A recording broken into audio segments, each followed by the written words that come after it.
irmãos, muito boa noite a todos. Gostaria inicialmente de vos dizer que meu coração está cheio de alegria por estar aqui hoje com vocês. É muito difícil agora, inicialmente, de conter as emoções depois dessa prece da Jéssica, porque há 31 anos atrás eu fiz aqui a minha primeira palestra sobre a iniciativa de Adalberto Macedo, que nos empurrava, nós jovens espíritas, da juventude espírita semeadores da última hora, cujo primeiro dirigente está aqui presente foi o Lázaro. Nós ainda pequeninos, ainda com 12, 13, 14 anos, iniciando o espiritismo, eu tinha 14 anos na altura, há 32 anos atrás. Então o Adalberto dizia, não, vocês têm que começar a falar, vocês têm que ir ali à frente, começar a falar. Então eu vim tremendo que nem vara verde fazer minha primeira palestra. E dizia assim, mas nunca eu faço uma coisa dessa, porque tremia por todos os poros. Então é com o coração cheio de alegria que hoje volto a esta casa que considero minha casa. Em todos os lugares que vou, portanto hoje em dia, fazer palestras, portanto nunca me sinto assim tão gratificada como hoje aqui estou, revendo as caras amigas que aqui hoje vejo, a Dona Anitta, a Tereza, abraçando o Chico, Lázaro, revendo essas pessoas que fizeram parte da minha história, onde iniciei aqui, nesses primeiros passos da doutrina espírita. Então é com alegria incomensurável que aqui hoje volto para vos falar, para trocar algumas ideias e falar um pouco da minha experiência como espírita, convicta, mas também como profissional espírita e psiquiatra. Para além dessa convicção que hoje aqui estamos acompanhados, para além dessa alegria de estar aqui hoje fisicamente com vocês, existe uma outra alegria, que é de saber que estamos aqui acompanhados espiritualmente e de sentir a emoção muito próxima dos nossos amigos espirituais que aqui estão hoje conosco. Então, de sentir que, tendo a certeza que estão aqui conosco os nossos entes amados que já partiram, que atravessaram essa porteira da morte, que estão tão próximos de nós, que nos acompanham vivamente. Nildes, Adalberto, Otino, Mãe Helena, espíritos amigos que atravessaram e que nos ensinaram tanto, João de Castro. Portanto, é com muita alegria, com muita gratidão que aqui hoje estou. E agradeço a vocês por estar aqui hoje presente, partilhando comigo esses primeiros momentos da noite de hoje. Muito obrigado também por vocês estarem aqui hoje e podermos partilhar esses instantes que aqui hoje vamos ter. Eu gostaria de lembrar, como já foi hoje dito aqui, hoje poderia ser o tema da noite, o suicídio, porque hoje é o dia de prevenção de combate ao suicídio.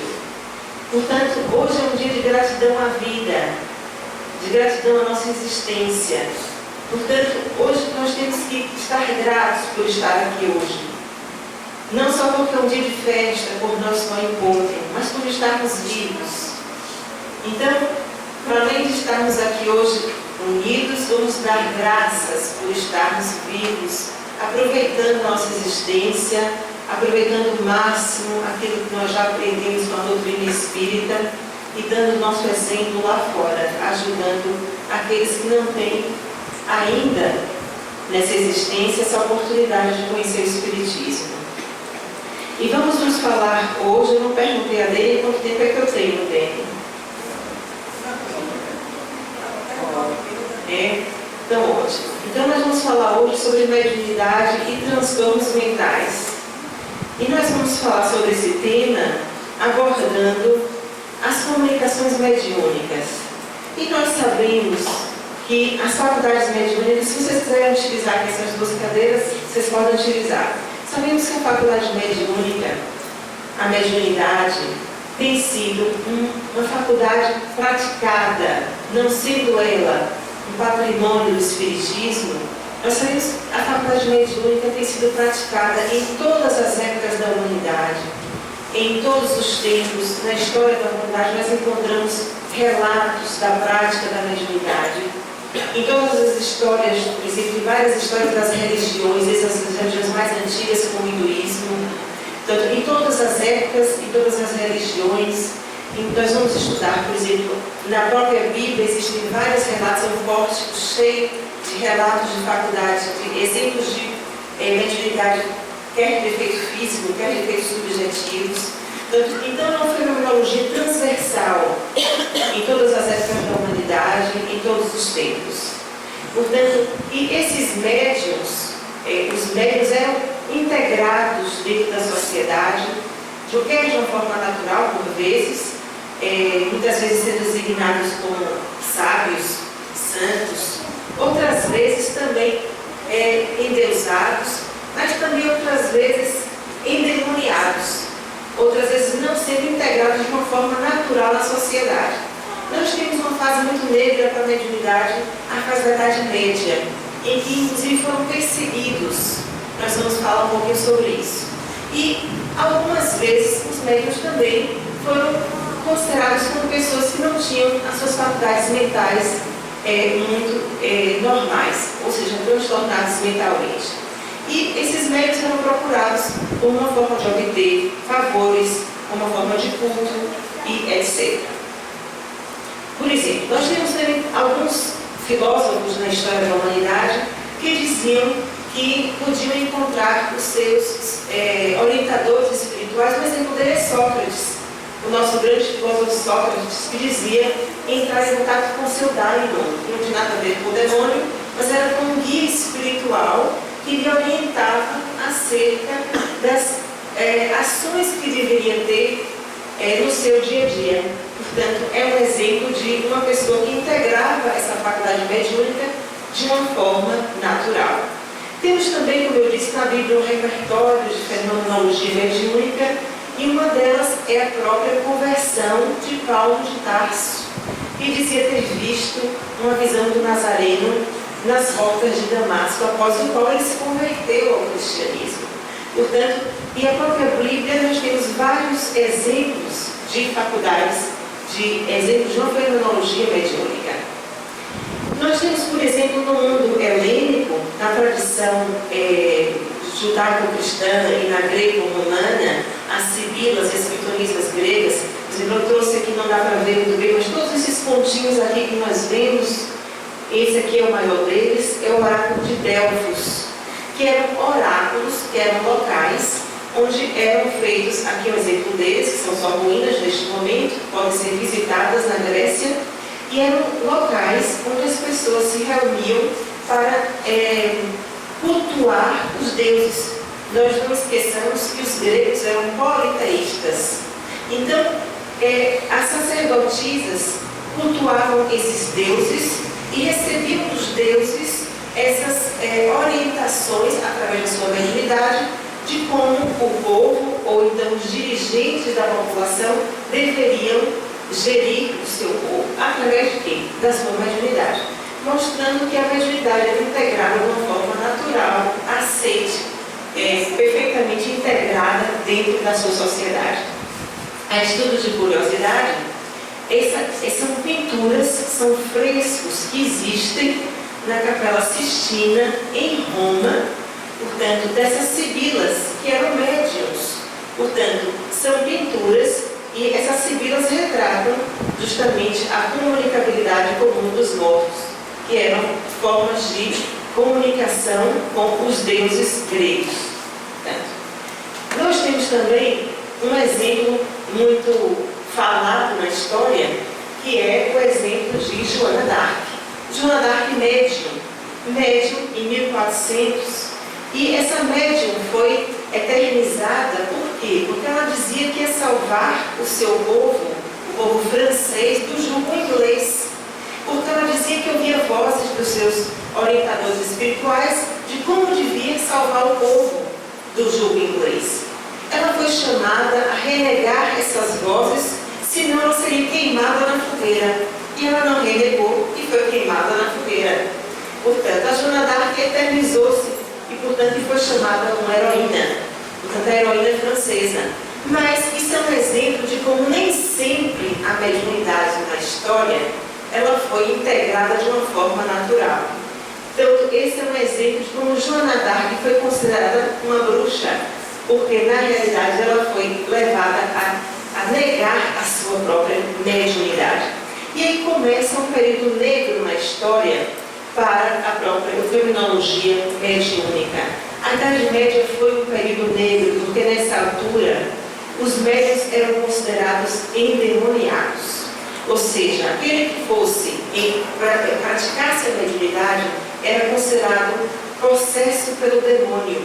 Então, a Igreja Católica instituiu que esses médiuns deveriam ser exorcizados. E para exorcizar o demônio, deveriam praticar exercícios e torturas que visavam expulsar o demônio do corpo do médium, utilizando quer objetos de tortura, quer práticas que visavam causar mal-estar no médium.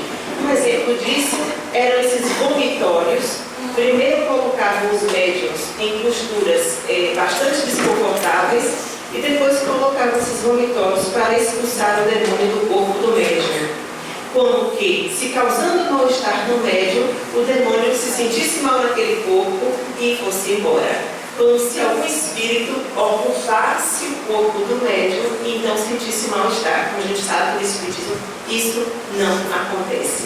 Ou então, com essas cadeiras bastante confortáveis, de espinhos, para que a pessoa se sentasse ali, o espírito se sentisse mal e fosse embora. Portanto, é um objeto de tortura. Eu tive a grata satisfação de conhecer pessoalmente essa cadeira e de uns pontos que deve ser uma coisa bastante desagradável.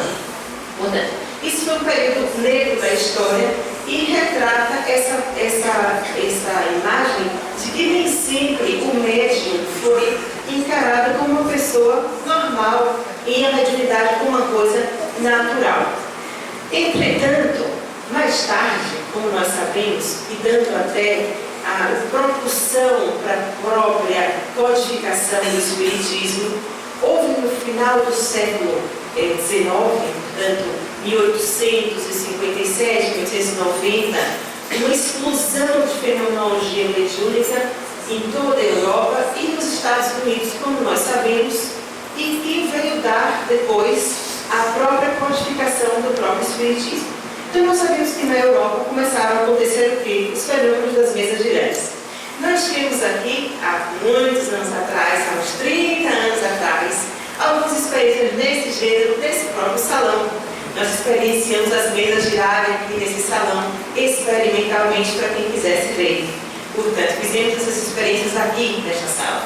Portanto, e essas experiências fizeram como também os fenômenos de Heidesville, que eram os fenômenos das irmãs que chamaram, despertaram a atenção da comunidade científica para a codificação do Espiritismo e deram origem depois a Allan Kardec estudar esse tipo de fenomenologia mediúnica e a origem do Espiritismo mais tarde. Aqui nós temos a materialização de Kate King pelo médium Florence Cook e foi estudado pelo cientista da época William Crookes. Portanto, e esse tipo de fenomenologia muito comum no final do século XIX despertou não somente William Crookes, mas também outros pesquisadores da época para a fenomenologia mediúnica. Eu gosto muito dessa fotografia, que é uma médium muito famosa do século XIX, que se chamou Eusapia Palladino. E Eusapia Palladino foi uma médium italiana que era muito propensa para os fenômenos de efeitos físicos, as mesas girarem. E como naquela altura qualquer luxo na sociedade parisiense, na sociedade italiana, as mesas girarem, tanto toda a comunidade científica ficou alerta. E quando nós falamos da comunidade científica, nós falamos de pessoas com muito renome, com muito estudo acadêmico, como, por exemplo, Alexander Aksakov, como o próprio César Lombroso, como o senhor Charles Richer, como, por exemplo, Pierre e Madame Curie. Esse Pierre Curie só teve 2 prêmios Nobel. Portanto, nós estamos a falar de pessoas que tinham realmente um currículo acadêmico, não é de Dócia Lima, é um currículo acadêmico considerável. pesado, portanto. Entretanto, esse senhor César Lombroso, eu chamei a atenção, essa fotografia foi na sala de Camille Flammarion, nós todos já ouvimos falar dentro do Espiritismo. Portanto, que esse César Lombroso foi um criminalista, vou voltar aqui para trás um pouco, um criminalista italiano que resolveu investigar essa fenomenologia da médium Eusápia Palladino. E ele inicialmente renegou, rechaçou e ridicularizou os médiuns, dizendo que isso tudo era uma fraude e que os médiuns eram, no mínimo, loucos. Portanto, e o senhor César Lombroso, peço desculpa que eu estou aqui de lá para cá e a cadeira também. O senhor César Lombroso resolveu dizer que aquela fenomenologia era uma grande fraude. Então, o que é que ele resolveu fazer? Ele resolveu lançar um livro que chamava Estudos sobre Hipnotismo. E esse livro, ele versava sobre os médiuns, mas ridicularizando-os. Até que um dia, em sessão com a senhora Eusápia Palladino, quem é que se materializa? A mãe do próprio César Lombroso. A partir daí, ele escreveu um segundo livro, que se chamou Mediunidade e Hipnotismo. E nesse segundo livro, ele diz tudo o que disse no primeiro. E a partir daí, ele recomendou que se estudassem e que se aprofundassem os estudos sobre essa fenomenologia. Entretanto, César Lombroso também era psiquiatra, era médico, era cirurgião e era criminalista. Portanto, era uma pessoa com realmente bastante peso. Eu trouxe-vos também o senhor Oliver Lodge, que era catedrático de física da Universidade de Liverpool, e disse o seguinte, que esses resultados, segundo a sua experiência, deviam ser considerados por sociedades científicas que realmente estudassem esse tipo de fenomenologia, porque realmente eram situações que eram sérias e deveriam ser consideradas por essas sociedades. Portanto, então, nessa altura, tanto quanto hoje em dia, então, não é uma fenomenologia que vem sendo estudada agora. Então, desde o século XIX, esse tipo de fenomenologia já vem sendo estudada, já vem sendo notificada. Portanto, os médiuns não têm sido estudados, não é somente pelas neurociências atualmente. Portanto, os médiuns já vêm sendo estudados já há bastante anos, se não diria há séculos, há 2 séculos. Portanto, então, algumas antenas mediúnicas, como eu diria agora, como Chico Xavier, como o próprio Divaldo Franco, a mediunidade não é uma propriedade do espiritismo, mas também dos afros, como os dos xamãs. O próprio Chico Xavier foi alvo de algumas pesquisas e foi alvo recentemente de uma pesquisa que foi lançada no PubMed, que é o maior motor de pesquisa médico acerca das suas cartas mediúnicas. Portanto, então, os médiuns têm sido estudados pela comunidade científica e pela própria neurociências, como eu vou mostrar um exemplo. Portanto, e por que às vezes o despertar da mediunidade pode gerar alguns sintomas de transtorno? Por que às vezes nós podemos confundir alguns sintomas, porque esse despertar nem sempre é pacífico e pode gerar algum tipo de confusão e pode gerar algum sentimento de que o médium é uma pessoa que tem algum desequilíbrio mental. Porque muitas vezes, ao despertar da mediunidade, existem alguns sintomas que são alguns sintomas desagradáveis e alguma instabilidade em algumas pessoas. Nem todo despertar, como eu diria, é um despertar pacífico da mediunidade. Herculano Pires, que é uma das pessoas que estudou bastante a mediunidade, tem um livro exclusivamente intitulado Mediunidade, Vida e Comunicação, ele nos diz que a mediunidade pode ser despertada em 4 ciclos. O primeiro ciclo seria na infância. Por quê? Porque na infância, até os 7 anos de idade, a criança ainda está naquela fase de estar meio lá e meio cá. Portanto, então é muito comum quando os nossos filhos dizem, por exemplo, que veem espíritos, amigos invisíveis e têm sintomas de mediunidade. E nessa fase nós não devemos levar para o centro, não devemos levar para desenvolver a mediunidade, porque isso é uma fase natural que normalmente vai desaparecer.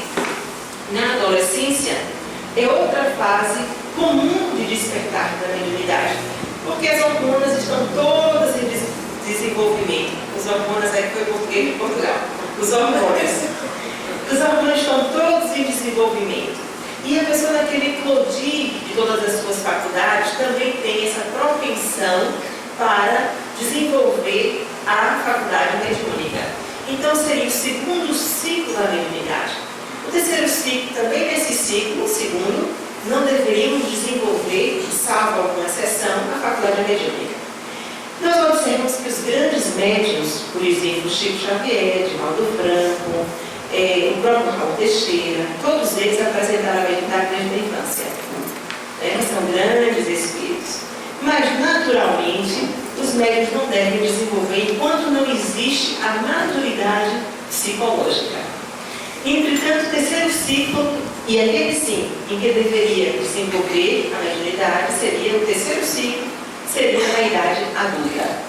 E o quarto ciclo e último seria na idade mais próxima da idade da morte, ou na velhice, que seria quando o espírito já próximo ao desencarnar poderia ter apreciação espiritual, ou já está mais próximo do mundo espiritual, e havendo esta fase poderia começar a ter encontros espirituais com aqueles que já partiram, e poderia então desenvolver a mediunidade por um processo natural.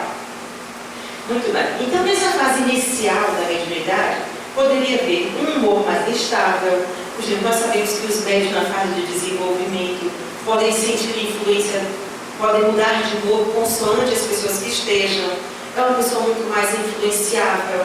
Podem estar muito bem agora de repente mudar de humor completamente, consoante as pessoas ou os locais onde se encontrem.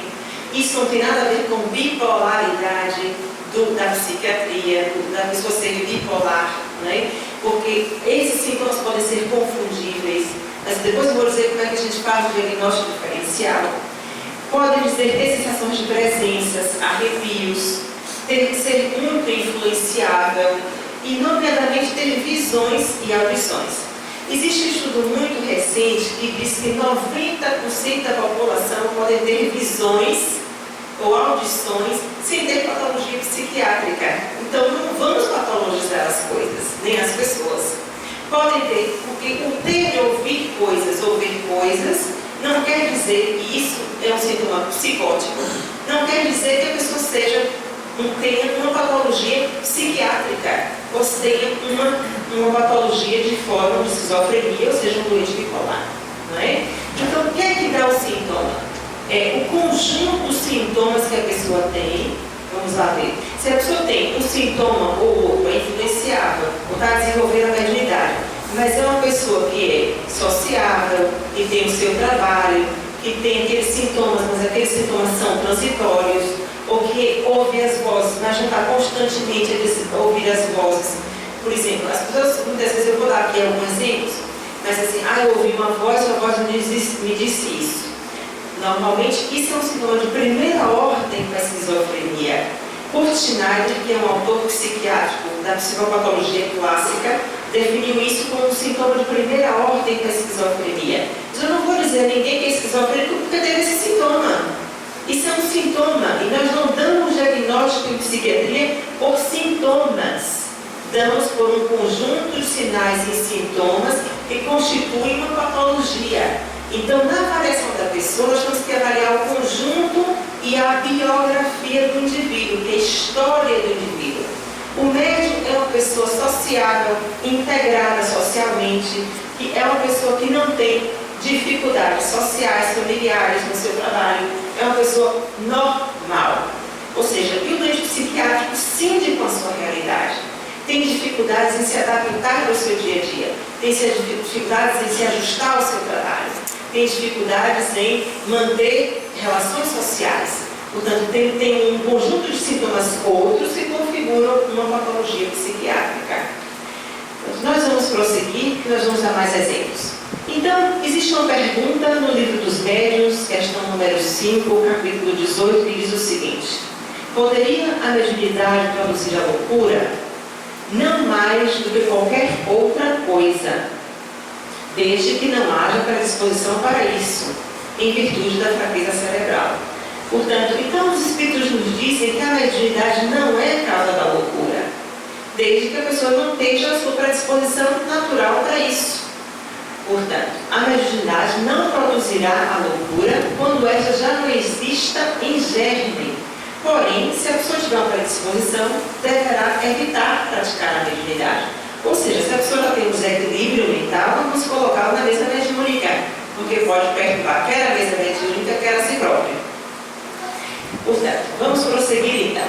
Esse senhor, que eu tive a oportunidade de conhecer pessoalmente há poucos dias no Congresso Internacional de Psicologia do Transpessoal, que foi aqui em Salvador há poucos dias, Dr. Alexander Almeida, que é psiquiatra, portanto, fez da Universidade Federal de Juiz de Fora, fez o doutoramento pela Universidade da USP, São Paulo, que é uma das universidades mais conceituadas na América Latina, fez o doutoramento neste seguinte tema: Fenomenologia das experiências mediúnicas, perfil e psicopatologia dos médiuns espíritas.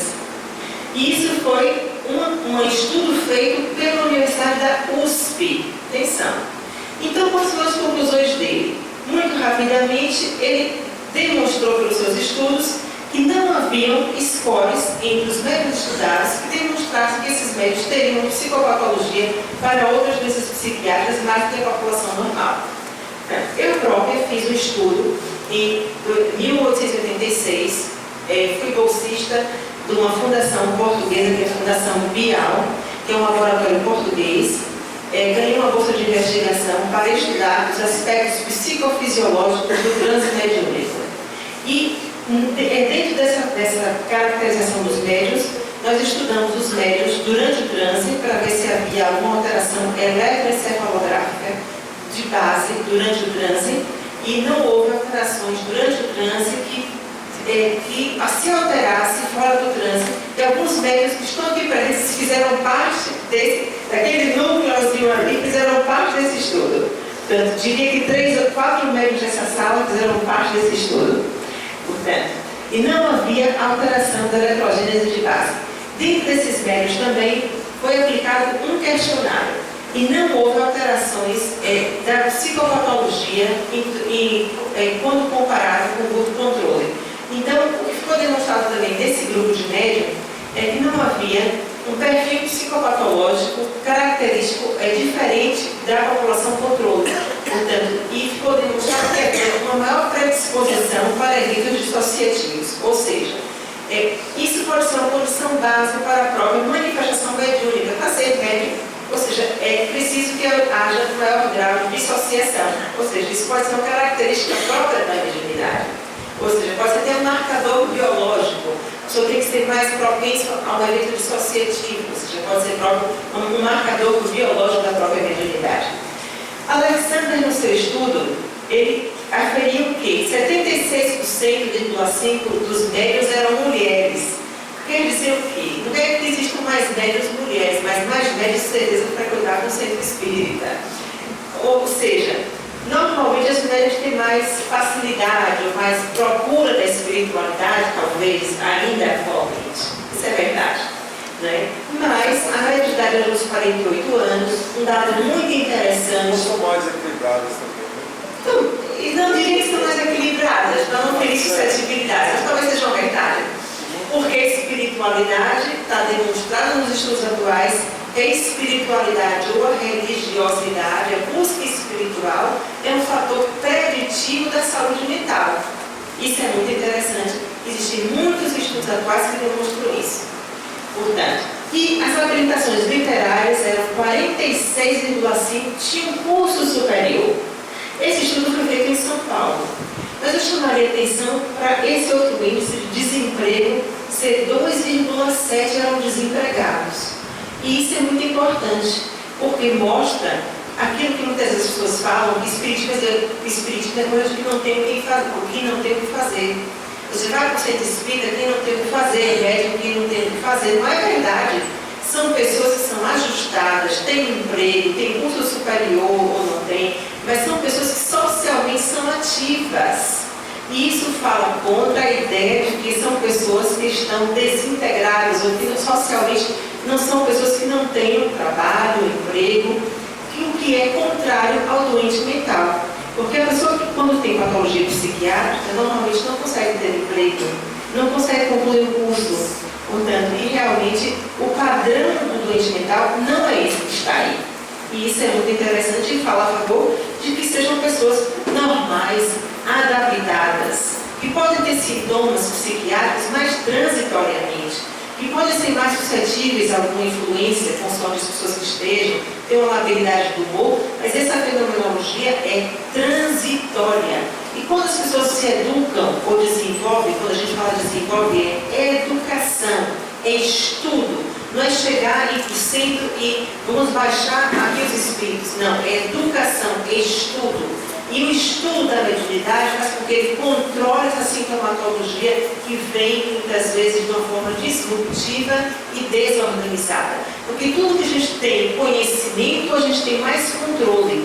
E quando a sintomatologia vem, principalmente no desenvolvimento da mediunidade, pode vir de uma forma desorganizada e com algum sofrimento. Mas à medida que a gente estuda, se integra, participa no centro espírita das reuniões, conhece o que a gente tem da faculdade mediúnica, a gente começa a ter mais domínio sobre a sintomatologia. O domínio da sintomatologia mediúnica faz com que esses sintomas vão amenizando, vão passando, porque tudo que a gente conhece, a gente controla. E controlando, que a gente educa. E isso é o desenvolvimento, faz parte da educação. Portanto, em termos práticos, a comunidade científica reconheceu esses fenômenos em 2003, podemos dizer da seguinte forma, porque em 2003 a classificação, a Organização Mundial da Saúde, através da classificação psiquiátrica do CID-10, que é uma classificação que nós utilizamos em psiquiatria, colocou no seu Código Internacional de Doenças, atenção, no seu Código Internacional de Doenças, o fenômeno de transe e possessão. Mas o fato de ter colocado o fenômeno de transe e possessão como uma categoria psiquiátrica o fez reconhecê-lo. Ou seja, coloca no capítulo dos transtornos dissociativos, mas ele está lá. Mas ele diz que é patológico quando ele ocorre fora do contexto onde ele não é aceito. Mas ele não é patológico quando ele ocorre dentro de um contexto social ou cultural integrado e sem sofrimento. Então, e quando é que ele acontece? Dentro dos centros espíritas, por exemplo, dentro dos cultos afros, porque, como dizer, a mediunidade é patrimônio do espiritismo. Os católicos carismáticos também praticam a mediunidade, aceitam a mediunidade. Os protestantes pentecostais também o praticam. Portanto, não é domínio do espiritismo. Né? Então, efetivamente, quando existe num contexto onde ele é praticado de uma forma organizada, a Organização Mundial da Saúde não o considera patológico, mas pode existir uma perda transitória da identidade, mas o indivíduo após o transe volta a ter a sua identidade e controle sobre a sua identidade. Segunda característica muito importante, mantém o senso crítico, e isso na patologia psiquiátrica não existe.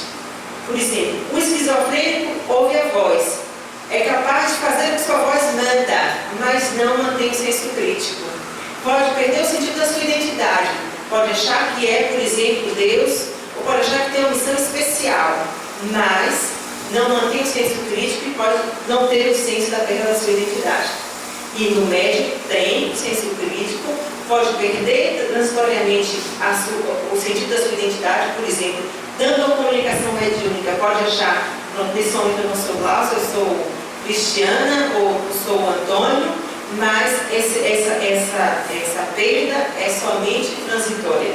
E é total nos meios inconscientes, porque no ser inconsciente do consciente, ele mantém mesmo assim a sua plena consciência da sua identidade.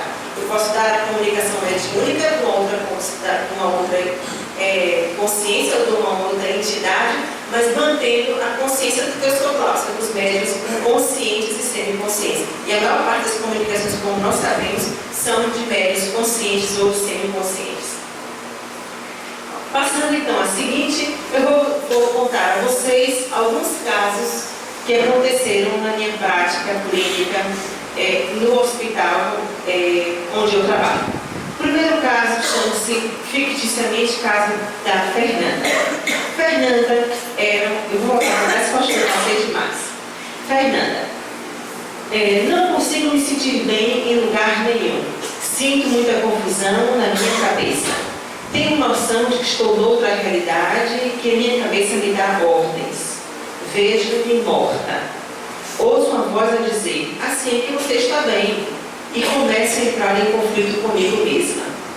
Como não quero morrer, vejo bichos e minha cabeça me diz, se eu não me matar, os bichos vão me comer. A Fernanda era médium desde os 18 anos de idade e sempre renegou a sua capacidade mediúnica. Entretanto, ela foi nesse dia, eu vou passar aqui novamente para trás, porque eu passei o inicial. Eu acho que eu estou... Agora eu vou passar para frente, porque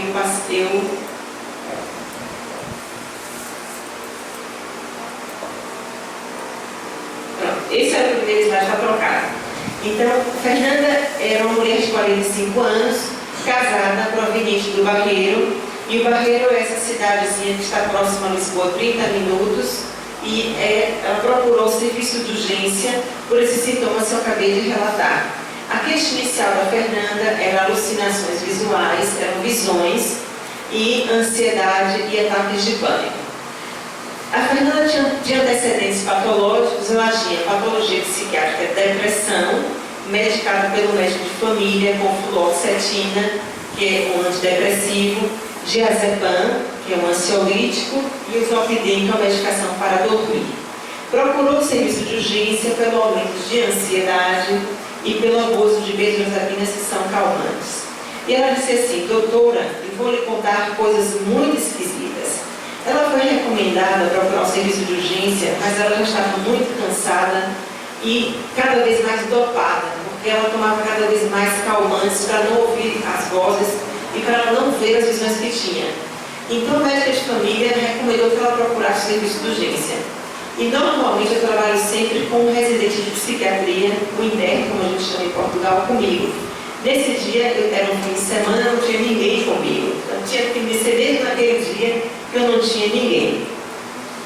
Então, Fernanda disse, doutora, eu vou lhe contar coisas muito esquisitas. Então ela dizia, não consigo me sentir bem em lugar nenhum, sinto muita confusão na minha cabeça, tenho a noção de que estou noutra realidade e que minha cabeça me dá ordens, vejo-me morta, ouço uma voz a dizer, assim que estás bem, começa a entrar em conflito comigo. Como eu não quero morrer, vejo bichos e minha cabeça me diz que se eu não me matar, os bichos me vão comer. Tanto, apresentava os sintomas desde os 18 anos de idade. Ela disse que ouvia coisas a cair dentro de casa, que é um sintoma muito comum no início da mediunidade, nas pessoas que são médiums de efeitos físicos, ouvirem coisas, barulhos dentro de casa, coisas, quadros a caírem, a pessoa vai procurar quem caiu dentro de casa e não caiu nada. Depois, via pessoas e vultos escuros, sombras pretas a fugirem, e ela tentava conversar com as sombras fugiam. A filha também relatou visões e sensações espirituais. Mas essas sensações se agravaram porque a filha tinha também tentado o suicídio há 4 anos. Na altura, a filha tinha 15 anos. E ela sentia-se muito culpada, porque ela sentia que ela não deu assistência suficiente à sua filha. E a gente sabe que muitas vezes a culpa é portal para a obsessão. Não é? Então, esse sentimento tão pesado que às vezes as pessoas carregam como a culpa, muitas vezes abre portas para a obsessão. A partir daquele momento que ela se sentiu culpada e naquela relação tão simbiótica com a filha, ambas entraram em processo obsessivo. A filha que já estava naquele processo de viciação mental, que foi influenciada negativamente até para a sua tentativa de suicídio, que a filha também ouvia vozes, e a mãe se sentiu culpada com a tentativa da filha. Então, aquele processo de ela própria sentir essa influência espiritual para se matar piorou.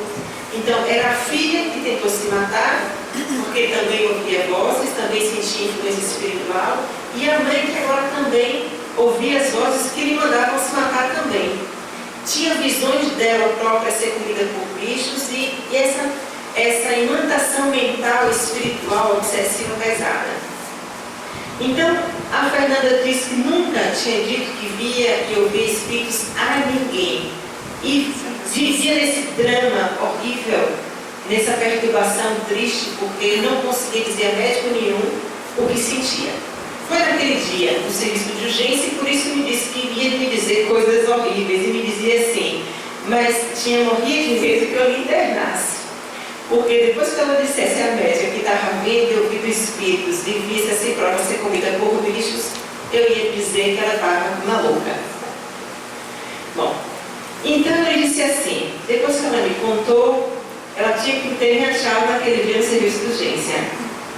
Então eu lhe disse assim, para a psiquiatria, não é? Ela tinha uma perturbação depressiva com sintomas psicóticos, medicada com antidepressivo e ansiolítico, mas com resposta insatisfatória.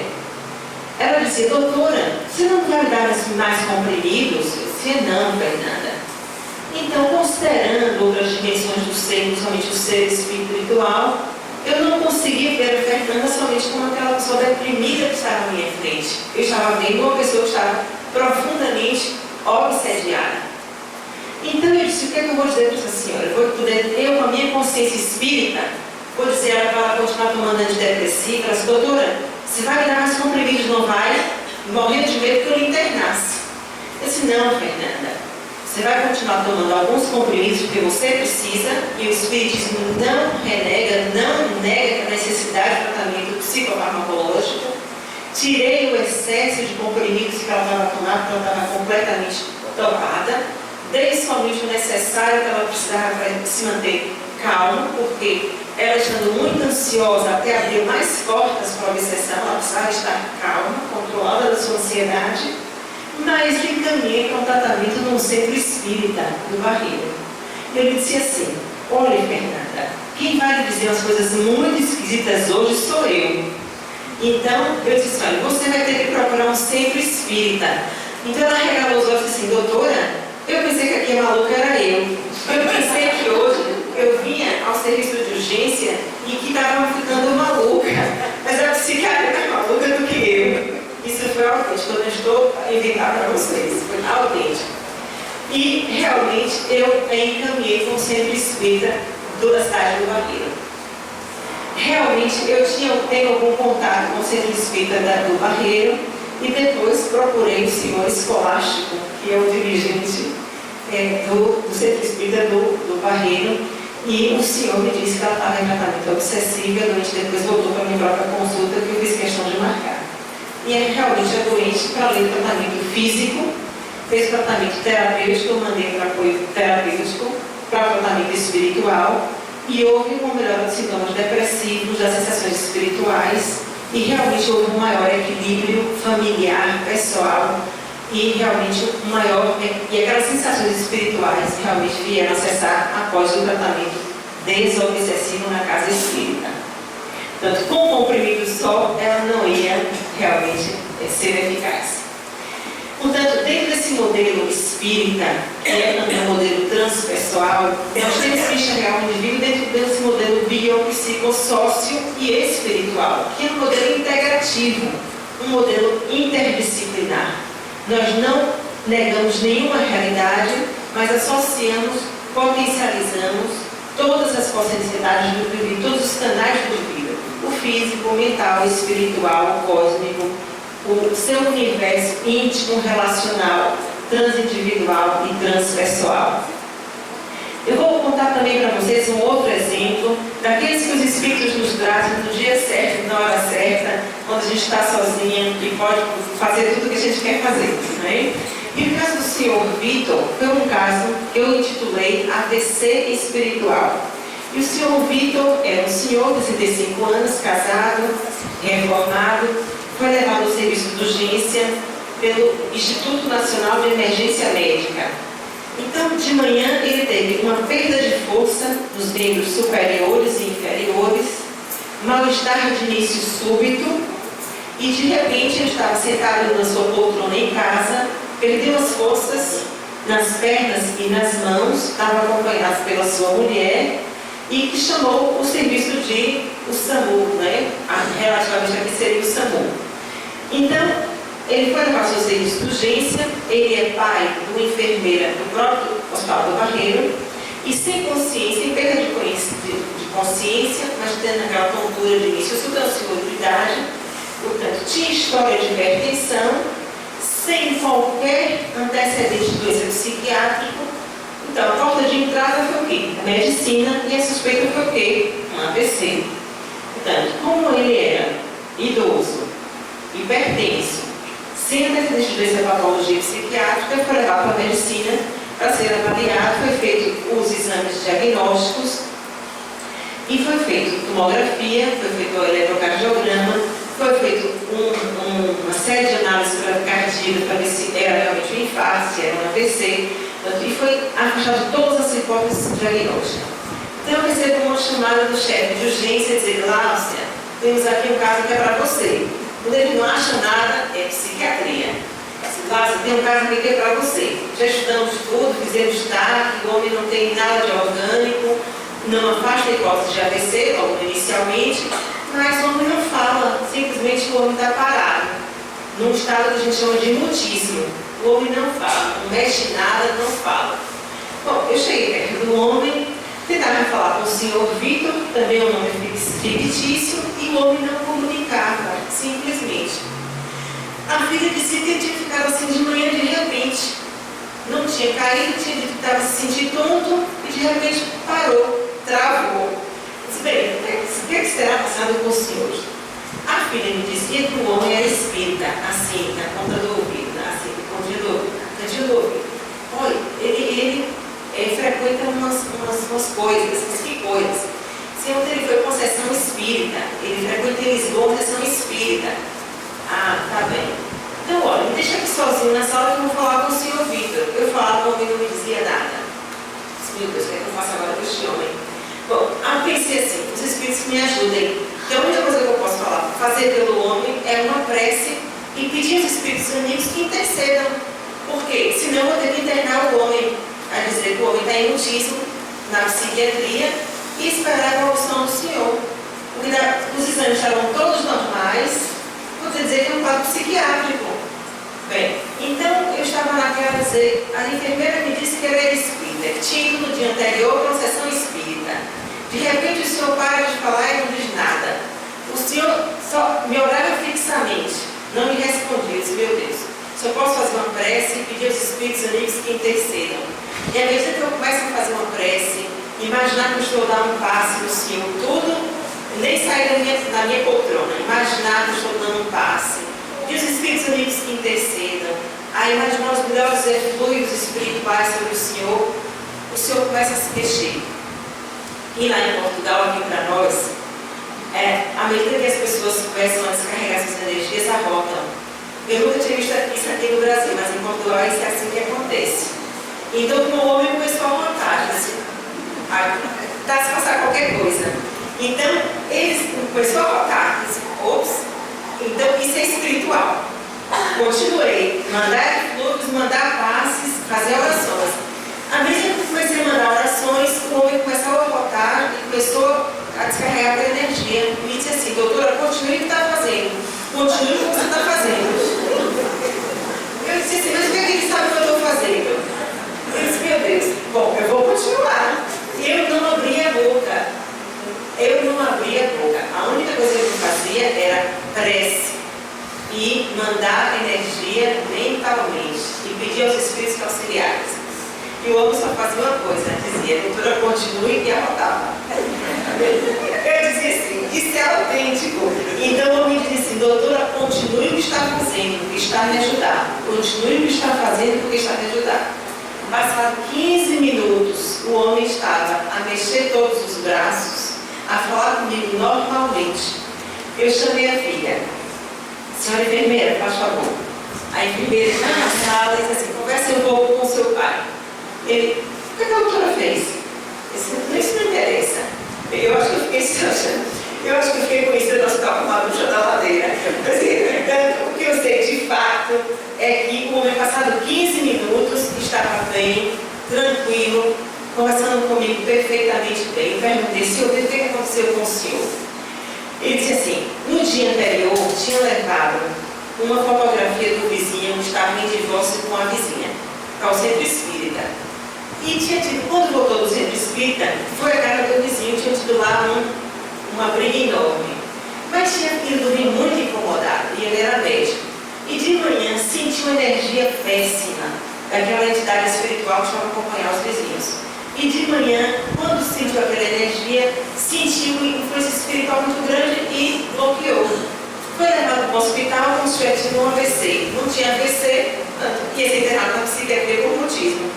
Mas, como eu mandei energia, afastou a entidade espiritual. E só dizer, continue o que está fazendo, eu continuei. E assim evitou que ele fosse internado na psiquiatria, e era um problema espiritual. E por último, eu vou vos contar um último caso. Já estou aqui já chegando na minha hora, a gente vai falando e a gente vai se empolgando, né? E Adelina é você. Esse caso não tem um mês. E foi na minha consulta e esse estava com o interno ao lado, interno residente de psiquiatria. Eu tenho 2 residentes sobre a minha alçada, sobre a minha orientação. E estava com o residente ao lado, ele só me olhava assim. Os meus residentes sabem das minhas buscas espirituais, sabendo que eu sou espírita, né? E já me olhavam assim comigo, assim, o que a doutora vai dizer? Então eu dizia assim, doutora, eu estava acordada e tinha os meus olhos varejos. Isso era minha doente, que dizia. Chamava o meu marido e ele não me socorria. Eu estava a entrar em pânico. Eu via uma mulher vestida de preto ao meu lado. Eu não lhe via cara. Tive uma sensação de falta de ar e peso no peito. Eu estava quase a entrar em pânico. Ela estava ao meu lado e perguntei, Adelina, é você? Foi a primeira coisa que eu pensei. A Adelina era a sogra, que morreu há 7 anos. Tinha que ser a sogra. Eu dei pontapés em meu marido e tentei acender a luz do candeeiro. O candeeiro quebra a luz. Mas estava fundida. A luz estava fundida. Até que já desesperada, a ponto de dar um ataque de pânico, dar um ataque cardíaco, o meu marido me acordou. Tu estavas a sonhar, Clara, disse o marido. Por que tu não me socorrestes? Estava farta de gritar, disse a minha doente. Era a tua mãe que estava aqui. A sogra falecera há 7 anos. O marido acendeu a luz do candeeiro. Ela disse, afinal a luz não estava fundida.